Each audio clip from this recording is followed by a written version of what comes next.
ഇതൊക്കെ നേതാക്കന്മാർക്ക് ഓരോ സാധനം കിട്ടാൻ വേണ്ടി ഉണ്ടാക്കിയ സംവിധാനമാണ് ഗ്രൂപ്പിസം എന്ന് എല്ലാവർക്കും മനസ്സിലായിപ്പോൾ. ഇപ്പം അങ്ങനത്തെ ഒന്ന് ഗ്രൂപ്പ് യോഗങ്ങളൊന്നും എവിടെയും നടക്കുന്നൊന്നുമില്ലല്ലോ. അതുകൊണ്ട് ആ കാലഘട്ടമൊക്കെ കഴിഞ്ഞു. ഇപ്പോൾ പാർട്ടീനെ അധികാരത്തിൽ തിരിച്ചു കൊണ്ടുവരിക, ആ ലക്ഷ്യത്തിലാണ് എല്ലാവരും മുന്നോട്ട് നീങ്ങുന്നത്. അപ്പോൾ മുഖ്യമന്ത്രി ചർച്ചയ്ക്കൊന്നും ഇപ്പോൾ ഒരു പ്രസക്തിയില്ല. ഏതായാലും ഭൂരിപക്ഷം കിട്ടുന്നുള്ള കാര്യം ഉറപ്പാണല്ലോ. അതുകൊണ്ടാണല്ലോ എല്ലാവരും മുഖ്യമന്ത്രി ചർച്ചയിലേക്ക് നീങ്ങുന്നത്.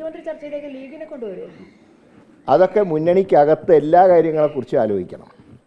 സാധാരണ മുന്നണി യോഗം ചേർന്ന് മുഖ്യമന്ത്രി സ്ഥാനം മുന്നണിയെ നയിക്കുന്ന പാർട്ടിക്കാണ് സാധാരണ കൊടുക്കാറുള്ളത്. അതാണ് കീഴ്വഴക്കം. അതെല്ലാ പാർട്ടിയിലും അങ്ങനത്തെ. അല്ല, മുസ്ലിം ലീഗും കോൺഗ്രസുമായിട്ടൊക്കെ നല്ല ബന്ധമാണ്. അത് ഇല്ലാതാക്കാൻ ആരും നോക്കേണ്ട കാര്യമില്ല. മുഖ്യമന്ത്രി സ്ഥാനത്തിൻ്റെ പേരിൽ ഒരു തർക്കവും UDF ഉണ്ടാവില്ല. സ്വാഭാവികമായിട്ടും മുന്നണിയെ നയിക്കുന്ന കക്ഷി എന്നുള്ള നിലയിൽ കോൺഗ്രസിന് ഒരു പ്രയോറിറ്റി തരാറുണ്ട്. ലീഗ് വർഗീയതയ്ക്ക് അടിപ്പെട്ടു, ഇങ്ങനെ പോയെങ്കിൽ വർഗീയത ലീഗിന് വീഴുന്നു എന്ന് മുഖ്യമന്ത്രി കഴിഞ്ഞ ദിവസം മലപ്പുറത്ത് പ്രസംഗിച്ചതാണ്. അതിന് കുഞ്ഞാലിക്കുട്ടി സാഹിബ് മറുപടി പറഞ്ഞിട്ടുണ്ട്, മുഖ്യമന്ത്രിയുടെ സർട്ടിഫിക്കറ്റ് ആവശ്യമില്ല. അത് തന്നെയാണ് ഞങ്ങൾക്കും പറയാറുള്ളത്.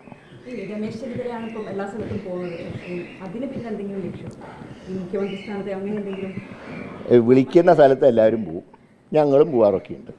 പിന്നെ ചെന്നിത്തല പോകുമ്പോൾ മാത്രമേ നിങ്ങൾ ശ്രദ്ധിക്കുന്നുള്ളൂ, ഞങ്ങളൊന്നും പോകുമ്പോൾ നിങ്ങൾ ശ്രദ്ധിക്കുന്നില്ല.